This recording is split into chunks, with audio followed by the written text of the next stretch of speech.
You're listening to the Bust Proof Business Podcast, taking your business to the next level by taking you out of it. With our experience and proven results, we'll help you find the success that many crave, but only we can help you achieve. It's time to get started with your host, Greg Murphy. Hey guys, it's Greg Murphy from the Bust Proof Business Podcast, and we were on a bit of an unscheduled hiatus for a while, and I've been dealing with some things in my personal life, and a lot of you guys that are familiar with that have been really supportive, but we're on the other side of that in terms of things going on with me, with my family, and with the business as well. We are in good shape. Amazon's new fee structure, which we will be getting into very shortly with a few different guests. All of those things together, as well as plans to open a new brick and mortar bookstore and everything else, just made it to where I just didn't have the time to give to the podcast that I really wanted to. But now it's 2017. I'm ready. I'm back. I have a new structure and a new plan for this thing to make it consistent, so you guys have me in your ears each and every week. So, yeah, that's on you. You're listening, so I didn't do it. Okay, so what we're going to be doing is we're going to be talking to Bryan. We recorded this episode at the end of February 2017, and it's taken a while to get to it. But we talked about a lot because, we hadn't spoken in, I think, almost 3 months at that point. It'd been a while since him and I'd spoken, and so we covered a whole lot of ground. He actually is pivoting in his business. I'll let him speak for himself, but he's not going to be as involved in Bust Proof business day to day like he was in the past. I'm going to be taking over the heavy lifting for the brand, and Bryan's going to be focusing on his family and his businesses. And I'll let him speak to that. In addition, a little bit of housekeeping. We have a lot of stuff coming up in 2017, and I think you guys are going to be pretty excited. We're opening our first ever brick and mortar bookstore. It's a standalone store, not in the warehouse. And if that goes well, we're going to be trying to open up more in the next few years. We have the Bust Proof Live event coming up. And we're going to be talking with a series of guests, including my good friend Caleb Roth, about some new strategies to deal with Amazon after the new fees. I think Amazon is a great place to do business still. I know that some folks are scaring people away about that, but honestly, I still think books are best. But what will also say, what I've always said, which is the real money's to be made on the books that you can't sell on Amazon, right? The stuff everybody else calls deadwood and junk. That if you can monetize that in my business model of buying in bulk, that's when you make the serious dough. And that's all about partnerships and things of that nature. So we'll get into all that. But for now, this is an interview I did with Bryan Young and his new liquidation company, his new pivot towards his businesses and his family. Thank you guys so much. And I really appreciate all your support. And here it is, Bryan Young. Okay, guys, I'm here with my really good friend, Bryan Young. And you guys know Bryan. We've worked together for a long time. How are you doing today, Bryan? I'm doing great. Thanks for having me on the podcast. I appreciate it. Yeah, no problem. This is going to be our first podcast after going away for a pretty large hiatus. And I thought it would be a great plan to have you on here with me as we relaunch this whole thing. Yeah, man, a lot has changed on the Amazon marketplace, it seems like, over the last few months. And then I know that both of our businesses are kind of pointing in different directions, and so it'd be great to catch up and kind of hash out some of those details. Awesome. Yeah, so we're talking here at the end of February 2017, and there's been tons of changes in the Amazon marketplace. Basically, the biggest fee increase, a larger fee increase than all of the other fee increases put together back from the history of time on Amazon.com. So we have a lot to talk about. That's going to have to change a lot of folks' strategies. And it's really been the talk of, I guess, not the town, I guess the virtual town, right, for all the Facebook groups and all the YouTube channels and all that stuff. Yeah, man. And it seems like people are just pulling their hair out and shutting their or at least threatening to shut down their Amazon selling businesses, and there's tons of like conspiracy theories about Amazon kind of out to get the third party seller. And so I think it's good for you and I to just chat about that a little bit and maybe set the record straight if we can. Yeah, did you notice in the Facebook group, somebody the other day posted that, hey, if you guys think that Amazon doesn't know what's going on in these Facebook groups, you got another thing coming. They're going to shut all your guys' seller accounts down if you talk bad about Amazon. No, I didn't see that. I didn't see that. Yeah. That's kind of in line with some of the stuff I've heard. Like, they're like, the reason why, one of the reasons why they're doing these long-term storage fees is because they're sick of the third-party sellers and they want to figure out a way to eliminate them. And I mean, they'll favor their top 5% sellers, but everybody else is gone, and that they're going to do that by raising long-term storage fees, eliminating the ASIN, the single ASIN exemption, and it's over. And I just think it's crazy. I think those notions are pretty crazy. Well, we're going to go over both of those things in order, okay? Because I mean, we use these acronyms all the time. We need to make sure that everyone knows what we're talking about. But before we get into the specific fees, people are freaking out quite a bit, and it is going to be a big change. What I do think personally is you have to kind of read between the lines, and what Amazon is telling us now is they don't want slow-moving inventory in their warehouses anymore. Mm-hmm. They don't want to build, or I guess fulfillment centers. They don't want to be having to build so many of these daggone things. They want to make a little cash. They don't have to invest all their cash in building these huge fulfillment centers. They'd prefer to make new content on Amazon or build huge drones instead. Right, and so officially, if you go to Amazon Seller Central, you click on the Help tab and you type in long-term storage fees. That's what they say. They say, long-term storage fees help us ensure that we can continue to provide a high level of service to all sellers and provide customers with products that they want. Like, they're not doing this to destroy businesses. They're doing it because they're inundated with books, and they've kind of become like a storage facility for books that probably will never sell. And so what they're trying to do is kind of encourage us, third-party sellers to only send in our best products, so that they could be in and out and they can make room for the new products coming in. It kind of makes sense. No, it certainly does.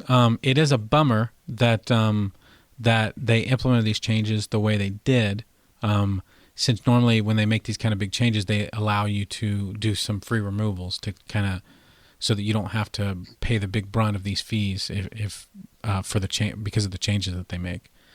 But right. So first off, I guess let's explain what is a long-term storage fee and why has it been treated? Why is it such a big deal for this one unit exemption for books? Yeah, so long-term. So there's three different kind of fees when you sell things on Amazon FBA. So there's long-term storage fees. There's a monthly storage fees, and then there's the sale or the fulfillment related fees. And so what a long-term storage fee is every February 15th and August 15th, Amazon takes a look at your inventory, and for every item that you have had in stock for 6 to 12 months, you charge $11.25 per cubic foot. And for every item that you've had in stock for 12 plus months, as of that date, February 15th and August 15th, you get charged $22.50 per cubic foot. I know that the cubic foot is just really confusing, and like, how does that relate to books? We can talk about some examples, but the idea is you're going to be charged this hefty fee on items that haven't sold in 6 months as of February 15th and August 15th, and that fee essentially doubles if it's been there for 12 months at those two intervals. And it is a lot of money. I mean, it can average out to what, almost $1 a book or more? Yeah, it depends on the book. I mean, some of the thinner books, I mean, it was 23 cents or 20. I mean, we saw one at 19 cents, and so the question comes in then: is it worth keeping these really thin, small books that don't take up a lot of cubic footage? Is it worth paying that fee and keeping them there for another 6 months or another year? I mean, those are the questions you need to ask yourself based on the profitability of the book. But yeah, for your average size book, it's significant. Yeah, and so what we did, Brian, is when we first got that little warning on the Seller Central homepage, it says X number of books will be eligible for long-term storage fees. Did you get that little thing on? Yeah, it was like 15,000 or something like that. Yeah, mine was at first 101,000. Wow. So that would have been a lot of money. So by the time it was all said and done, We slashed some prices. We did some fire sales. It ended up being about 78,000 books that had to be destroyed. Mm-hmm. So at 15 cents a book, it was not cheap. No, that definitely adds up. And you're right. And the way they handled it, like I'm not trying to give Amazon a free pass on this. I think their costs are going up, and they're passing some of those costs on to us. And then they don't want their fulfillment centers inundated with books they'll never sell. But you're right. Like the couple months prior to them like announcing this raise, they had free removals, which was nice. We were taking advantage of that. If we had known that these are the kind of fees that we'd be facing, at the beginning of 2017, then we would have removed more. It's a bummer. I think we ended up having fire sales, and my wife went through. Because we had about a tenth of what you had that we needed to go through. My wife was able to go through by hand. She spent like weeks doing this. Oh wow! And we sent some books back. Others we disposed of, and then we ate the fees on some even that we thought were a little higher value that could potentially sell, throughout the rest of the year here. Yeah, that is a pain in the noggin. So Yeah. So now not only that, let's talk about the increase in merchant fees as well. I know you don't do a lot of merch fulfilled stuff, right? No, it was like 0%. Okay. So nothing. Okay. You're right. So they've also increased. They haven't increased monthly storage fees. Those are about, if you had a book at Amazon for a calendar year, it costs you, a standard size book, it costs you 16 cents. It's like a penny per month, during the slow months, and then like October, November, December, I think it's like 3 cents a month or something like that. But it adds up to be 16 cents per year. But then they're going to raise the seller fees too. So both merchant and FBA sellers are seeing an increase in selling fees as well. So how is that going to affect your business? Doing a lot of merchant fulfilled. Yeah, what it's going to mean is that the penny books are over. For me at least, they never were a super profit center, but because they're raising the fulfillment fees, and as well, they used to take the 15% off of just the total of the product charge. And if we were selling a book for a penny, that was nothing. But now they're taking it off of the shipping as well. So they're taking that 15% of the $3.99 shipping credit as in fees too. And coupled with that, plus the fulfillment fee, or just the variable fee or whatever it's called, we're done. We can't do penny books.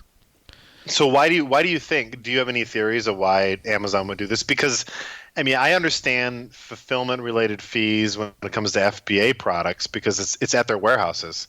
But why would they be charging these fees for penny books? Do you think? Well, I think what they merchant fulfilled. Well, yeah. Honestly, I think they can. Part of it is that they can. And they want us to. I think they kind of want to move people to one price, which is you take the penny plus the $3.99 shipping.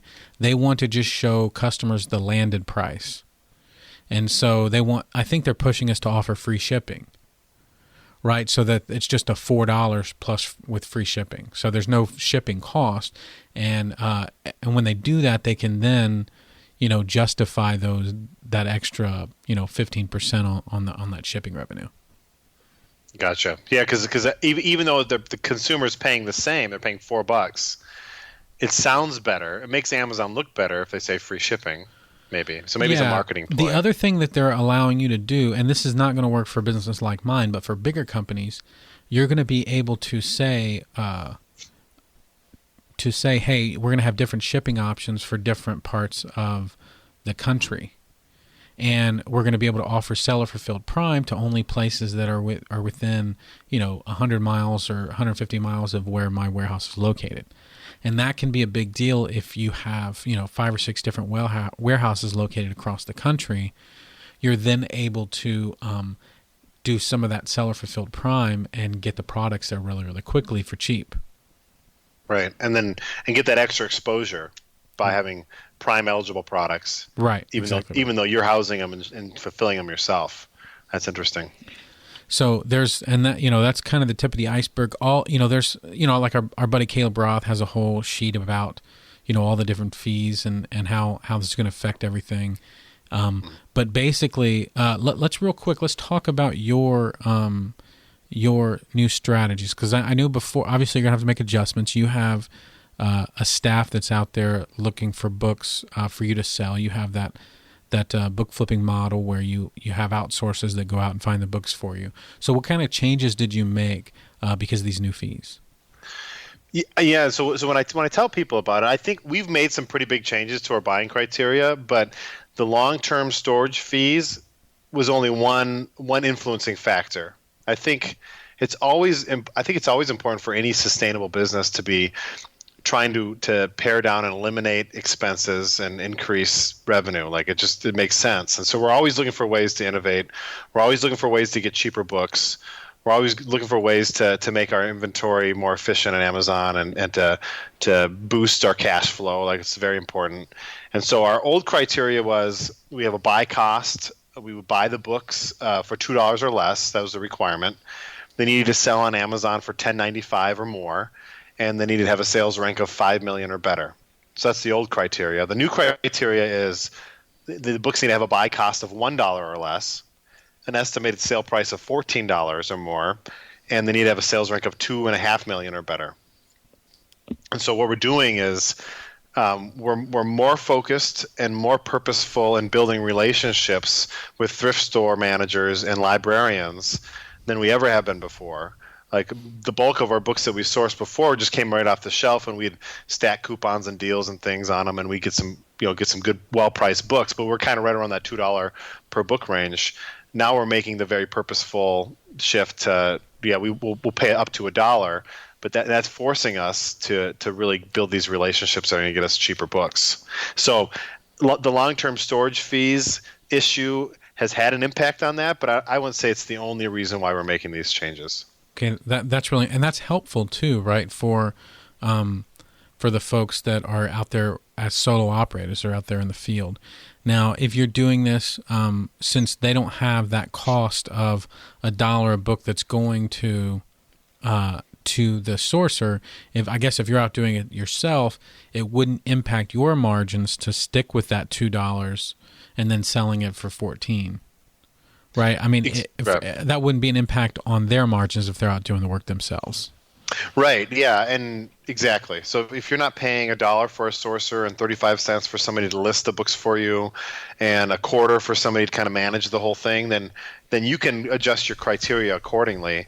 And you could probably stay at the $2 per book with the $10.95. I mean, it's crazy because we talk about it all the time, but books have insane profit margins. Like, we're averaging over 700% ROI on the books that we buy. So it's a big bummer that Amazon's coming in and charging these long-term storage fees, et cetera.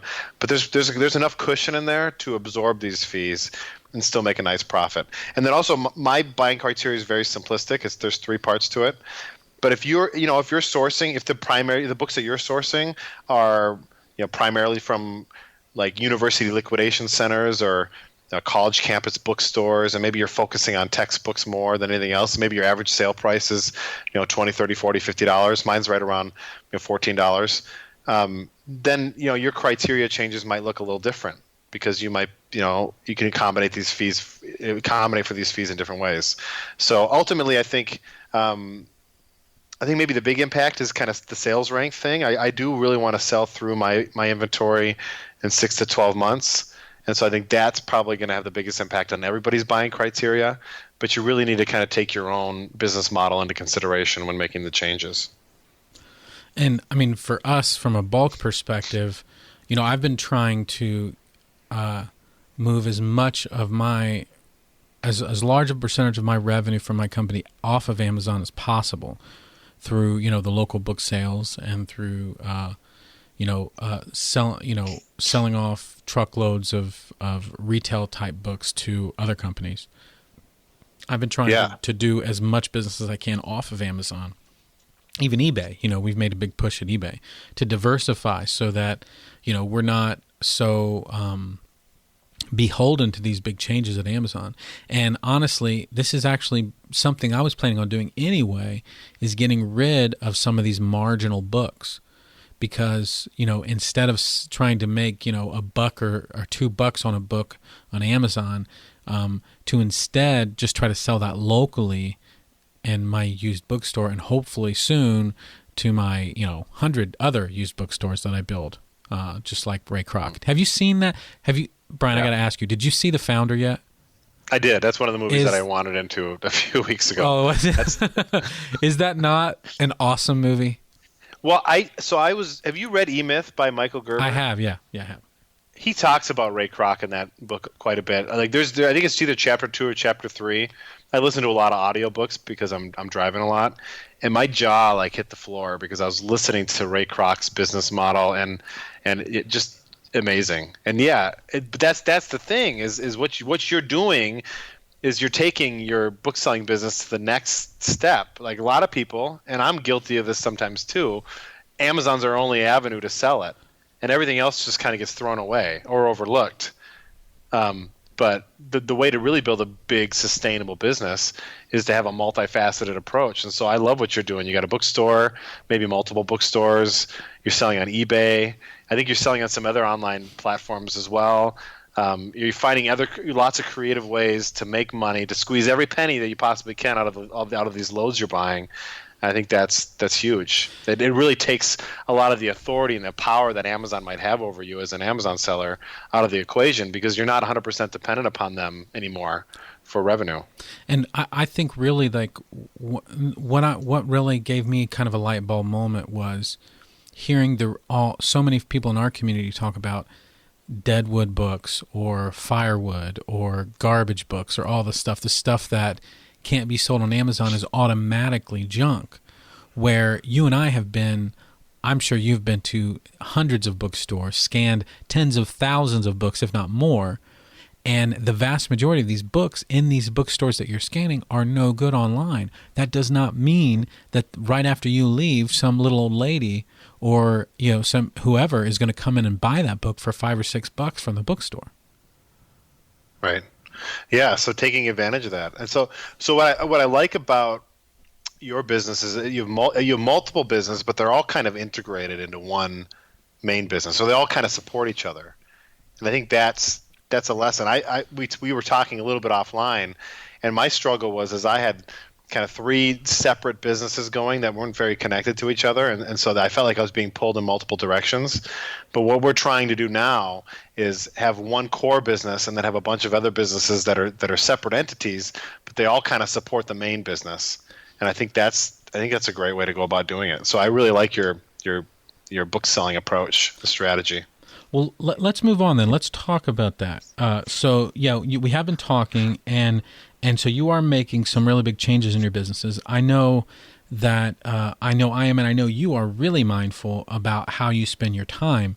You have a baseball team of children, so you have to be super mindful. So how are you going to be doing that in your business? What are you going to be working on this year? So the three areas that would occupy my time were coaching and just providing free training materials and interacting with newbies on Facebook and on YouTube, and just putting together helpful tutorial videos. I even did a little public speaking, kind of just for fun. Like I think I spoke at like 4 events in 2016, which is crazy. Very passionate about it. That wasn't really I wasn't making a lot of money doing that. In fact, a lot of times I was spending more money than I was making, but it was kind of a passion of mine. The other business that we have operating right now is our used book selling business, obviously. And then we have a retail liquidation company. So it's kind of similar to sourcing used books, but you go into like retail stores. We build relationships with store managers, get incredible deals, liquidation rates out the back door, and that's a neat business model. And so I really had to do a lot of like thinking, and I reached out to a bunch of mentors, and my wife and I sat down and talked about it, and we said, I feel like we're being pulled in multiple directions here. We really kind of need to pick one of these businesses and go all out and take that one good business and turn it into a great business. And so we landed on, we're going to continue to do used books. I mean, continue to help coach and help people out, or folks who are just starting out on Amazon. Like, I love helping them out. But I'm going to really put most of my time and energy into this retail liquidation company, because I want to build it from $1-2 million company to $100 million company, and I know I can't do that if my attention is divided across 3 different areas. So this next year, it's already begun, but I've been working a lot at building and systematizing and creating processes like Ray Kroc did in McDonald's in our retail liquidation company that will hopefully by the end of the year, next 3 years, really yield a lot of fruit. So this retail liquidation company, is this, I mean, are you selling the stuff that you get from this online, or is it brick and mortar, or what? Well, I think we're going to follow your lead and have multiple avenues to deal this inventory, because we run into the same problem that you do. We can buy bulk liquidation, but only a small percentage of that can be sold on Amazon for a profit, and then you get some stuff back, and there's issues with restricted products, etc. So there's going to be a brick and mortar store where we can sell our products at. We're already selling our products on multiple platforms. We're on eBay. We actually sell a lot on Facebook. Some of the Facebook buying groups. They've really kind of innovated the way that the marketplace system works now, and so we take advantage of that. But we're looking at building multiple business, kind of like the dollar book swap, and some of the other avenues that you have, but for our liquidation products that are great, but just not sellable on Amazon. Well, when you're ready to do that, when you're ready to do something systemically, I'd love to talk with you about Facebook ads and things like that for that business, because I think that those local businesses are absolutely 100% the easiest and the best types of businesses to run these local Facebook ads. The reason that, in my opinion, the reason that Facebook works so much better than Google is that in Google, you can only find them if they're searching for something or if they've been to your website. But with Facebook, it shows up like, hey, Bryan Young and 19 other friends like the dollar book swap. So maybe I should check that out. And so just giving that social proof makes it much more enticing, to me anyway, in terms of advertising. Right.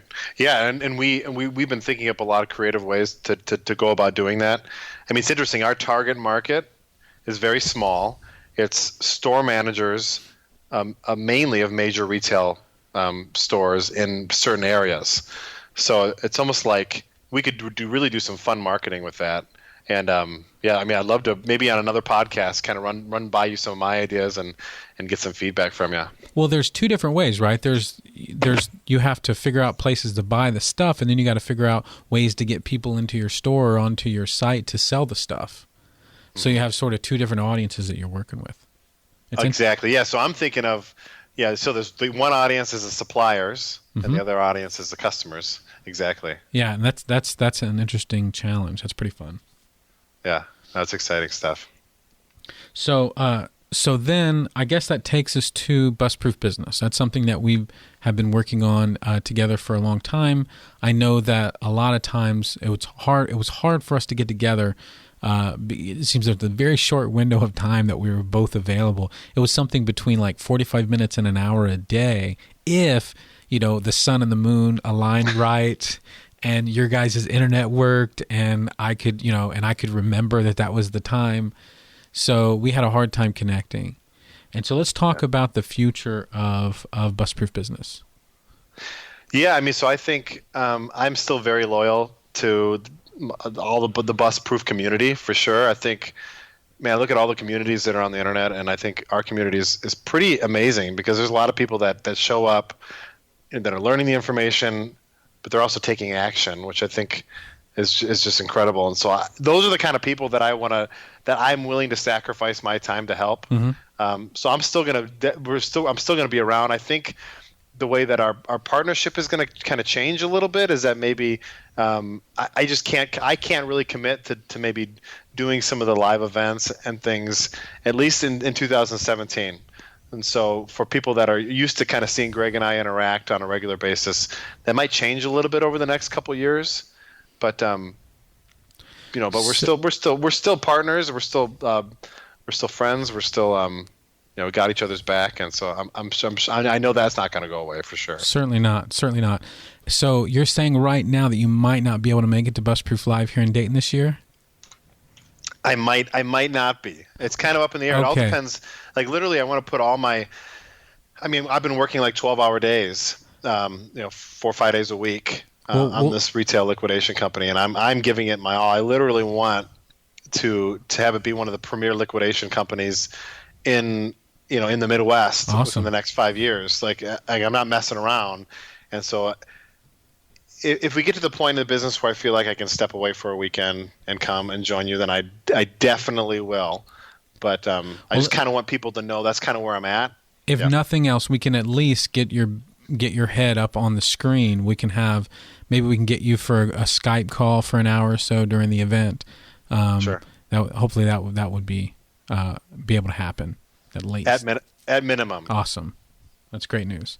But yeah, guys, so we'll still be working together. But I mean, I really want to grow Bust Proof Business. I want it to be. I want to grow it. I want to create more products for you guys. And the big difference might just be that Bryan and I might not always be working on the same thing at the same time. That's going to be the big difference going forward. Exactly. So kind of a bummer, but we both have to be true to our vision for the amount of time that we plan on spending and that we're willing to spend on our businesses. Because unfortunately, we only have 24 hours a day. And so we have to decide how much of that time we're willing to spend with our families, how much of that time we're willing to spend at work, and we all got to sleep, unfortunately. Yeah, it's actually a good problem to have. There's just so many opportunities, like business opportunities. Like when we sat down and said, me and my wife and when I'm talking to friends and family and just being like, I could make a legitimate business out of being a traveling speaker and an author and an entrepreneur. Or I could focus on books and I could just knock that business out of the park. Or I could do the retail liquidation model and really crush it on that business model. And so it's a struggle. And every day I still kind of debate whether or not I made the right decision. But that's the beauty of it. So and again, I don't want anybody to think that books is not a good place to be selling on Amazon, because it's an amazing category.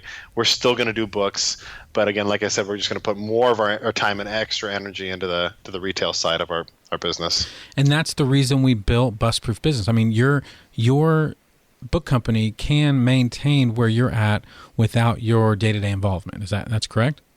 Exactly, and that's kind of why it's sticking around. It's making us good money, and I don't have to spend a lot of time and energy in it, which is incredible.